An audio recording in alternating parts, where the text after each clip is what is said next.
We're doing a pipe penetration with our barrel vault. We'll go ahead and cut our base panel out, as you can see here. We're going to be using our pipe jack here.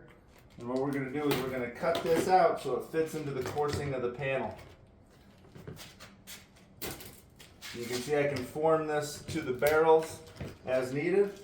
So once we get that formed and cut, we'll take our caulking, go ahead and caulk the sides and the top. And then we'll set that down into the caulking. Then we're going to come back with our second panel, and we're going to cut our pipe jack out of that one.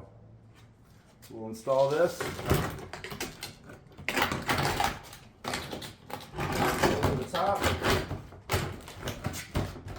over our pipe flashing, and go ahead and fasten the panel.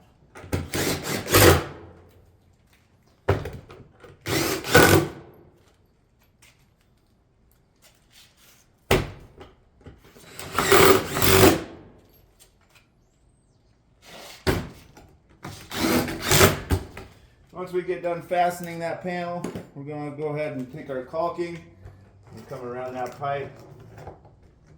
Go ahead and caulk that around that one, and then come back with our granules from our touch-up kit and go ahead and throw the granules into that caulking.